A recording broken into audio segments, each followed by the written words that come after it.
जन्मों का कर्जा लेन देन का है, इस मृत्यु को व्यवस्था दे लो, ले लो। तो आप नहीं दे सकते तो महापुरुषों से कहो कि हम नहीं दे सकते और अब हम कोई कर्जा ला देंगे भी नहीं। तो महापुरुष कृपा करेंगे, दया करेंगे और तुमको घाट पर बैठा करके तुम्हारे कर्जे को तुमसे और अपनी तरफ से माफ कर देंगे और उससे माफ करा देंगे। तो तुम बिल्कुल हल्के हो जाओगे। जब हल्के हो गए रिहा हो जाओगे। रिहा कहते हैं तुमने सजा काट ली तो मतलब ये कि अब रिहा हो गए, जेल से बाहर कर दिए, इसको कहते हैं रिहाई। कहते हैं अब तुम्हारा छुटकारा हो जाएगा और न तुम कर्जा दोगे न लोगे, न तुम्हारा जन्म होगा न मरण होगा। कर्जे ही लेन देन का तो जन्म मरण है। जब तुम्हारे पास नहीं रहेगा तब नहीं होगा जन्म मरण। और चलो अपना तो कुछ तुम निमित्त मात्र, कुछ वो और कुछ वो, ये तीनों मतलब ही है। क्योंकि फिर आप भक्ति सबकी करोगे कि भाई ईश्वर को भी मानते हो, हम वही ब्रह्म को भी मानते, पार्वती को भी मानते और सतपुरुष को, और सबका ध्यान करते और अपने घर में जाना चाहते। तो बैर बिखरे किसी से नहीं, किसी से भी। भाई जिसका जो नियम है उसका पालन करते। तो आप यहाँ के नियम का पालन करो, सीधा साधा काम है और नियम का पालन करो तो दल चलो घर में, घर के रास्ते में चल पड़ो। भाई रास्ते में चलोगे तो घर पहुंच जाओ। तो मददगार कोई चाहिए, मददगार नहीं मिलेगा तो आपको ले नहीं जा सकते। आपको दिखाता चलेगा तभी तो ले जाएगा और तभी आप चल सकोगे।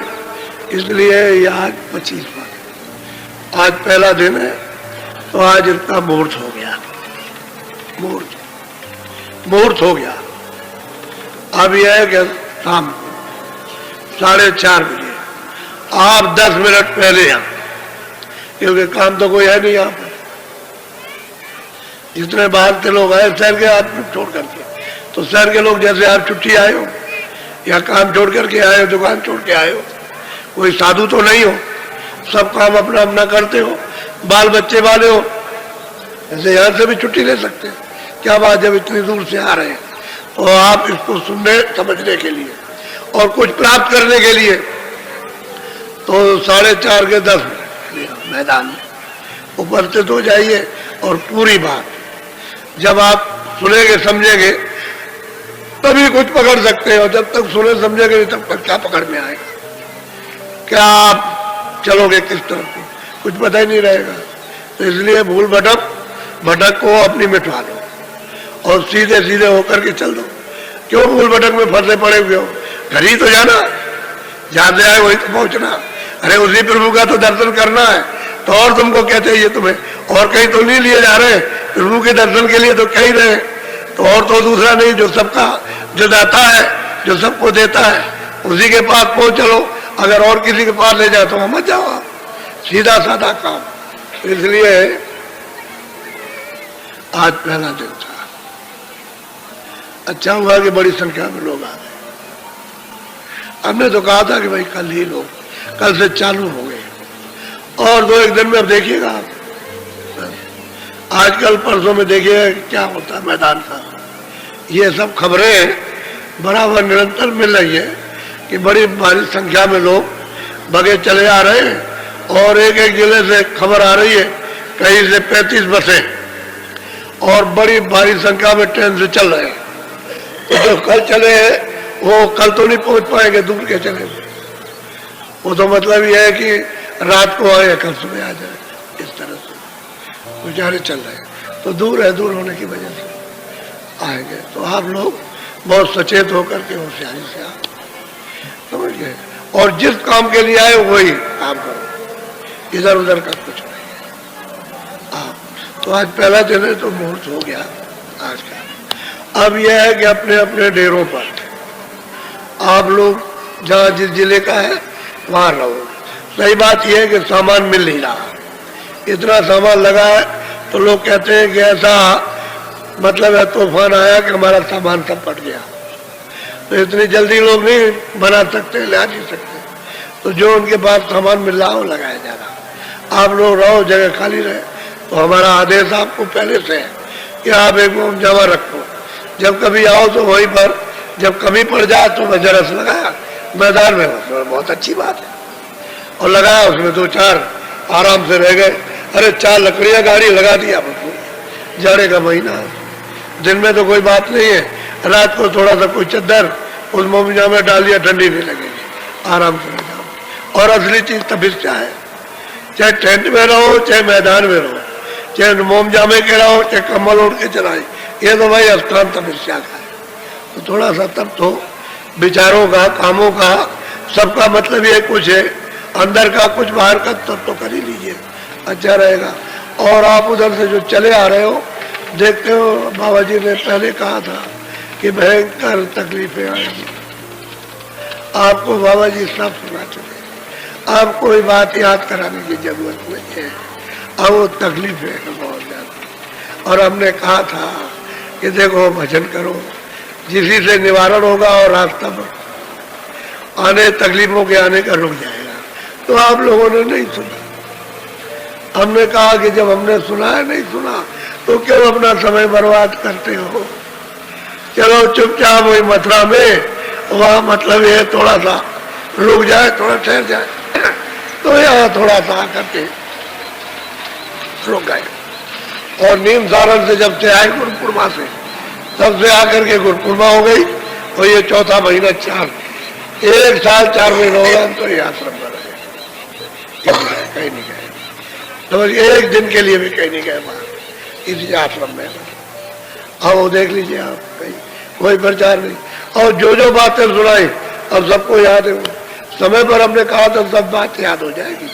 अब यह है कि आप लोग आए हो कि भाई सही रास्ता मिल जाए तो हम रास्ता तो आपको बताएंगे, उसमें कोई संदेह नहीं है, रास्ता आपको देंगे और आप भजन आप भी कर लो, जो बचा हुआ समय उसमें अपनी जीवात्मा के लिए कुछ कर लो, बाकी शरीर के जो कुछ किया वो तो आपका कुछ है नहीं, वो तो अभी आपको जवाब दे गया, और ये शरीर भी जवाब दे रहा, क्योंकि इसमें तरह तरह के रोग लग गए। यानी जैसे पौधे में दीमक लग जाए या अनाज रखा हुआ घोल लग जाए, ऐसे ही शरीर में घोल लग गया। अब वो घोल लग गया, अंदर दिखाई दे रहा, ऊपर से तो मालूम होता है ठीक ठाक है, और अंदर लग गया, अभी साफ किए देता। तो बस समझ लो आप कि जब घोल लग जाएगा तो लकड़ी बुर खर्च कर बस गिरेगी, जब उठाओगे तो बस ना पाया है ना उसका ये क्या हो गया, तब आपको गम, आपको उस समय क्या कर सकते हो, तो बोल लग गया। तो ये है, दीमक लग गई, अंदर अंदर खा रही, समझ गए, उससे बचो, उसकी सुरक्षा करो कि भाई उसी से कुछ काम हो जाए, नहीं तो ये खाए जाए। ये है बीमारियां, आपने जो कुछ किया है ये बीमारी, अब बड़ी तकलीफ है, हम जानते हैं, हम तो चेहरे मोहरे से पहचानते ही रहते हैं, आप वहां से चलते हो तो हमको मालूम रहता है कि आपको तकलीफ है। इसलिए एक काम आप करो कि पर साल तो रह गए, चूक गए, आपके बाद चूकना, हमने कोई आपकी दवा तैयार की कि चलो इसी का परीक्षण किया जाए कि देखे ये काम करती कि नहीं करती है।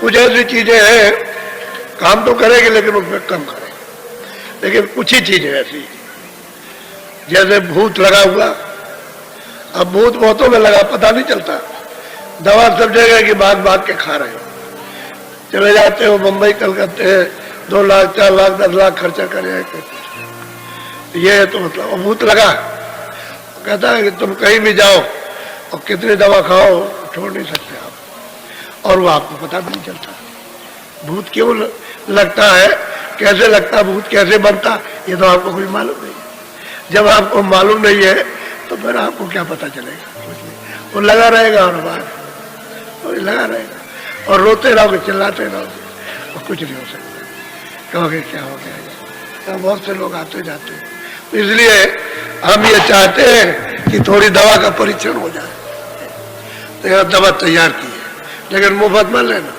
ऐसे भी हाथ मत बढ़ाना, मुफ्त के लिए, और जो कहे उसको दे देना, तो तुम्हारी मेहनत मशक्कत खून पसीने का, और उस दवा को इस्तेमाल करो। और वो है क्या, गन्ना हमने तैयार किया, तो हमने सोचा कि चलो अब की बार इसी का परीक्षण किया जाए थोड़ी देर के लिए। तो गन्ना यह है कि सत्संग के बाद आपको गन्ना मिल जाएगा अपने अपने कैंपों में, वहां से आप ले लीजिए और वहीं बैठ करके जहां आपका हो जगह, जहां भी जगह मिले एक ही जगह बैठ करके और खूब उसको चूसिए। उसमें जरा सा भी रस बाहर न रहे, उसकी खोई खोई रह जाए और सब चूस करके उतारिए, लेकिन चूसना पड़ेगा। जिसके दांत नहीं उसके लिए नहीं, आपको ये चूसना पड़ेगा। आप चूसिए उसको खूब अच्छी तरह से और फिर कुछ खाइएगा नहीं, बाद में खाइएगा। बाद से मुँह धोइए, दतून कीजिए सब, लेकिन कुछ खाइए नहीं और इसको चूसिए आप और खूब चूस लीजिए अच्छी तरह से।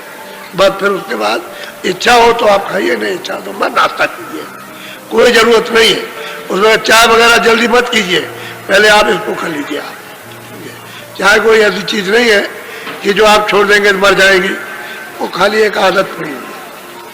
शाम को दर्द होगा, सुबह खत्म होगा। अच्छा, इसी की आजमाइश कर लीजिए आप। भाई एक दिन दर्द होगा, दूसरे दिन खत्म, फिर कुछ नहीं है। 2-4 दिन छोड़ दो, चाय की भी आदत खत्म है। क्या जरूरत है बेबबाल पाने की? एक बुरी आदत डाल रखी है, लेना न देना, तो ऐसी बहुत ही बुरी आदत थी, बेमतलब की, समझ गए, उसको बना रखा आप। खैर, मना मैं नहीं करता हूं, लेकिन यह है कि कुछ खाइएगा नहीं, इसको चूसिए और जरा भी टुकड़ा उसका फेंकिएगा नहीं। ये आपने फेंक दिया, अगर फेंक देंगे तो उसमें एक कम फायदा करेगा, पहले समझ लीजिए। और 4 बजे के बाद जैसे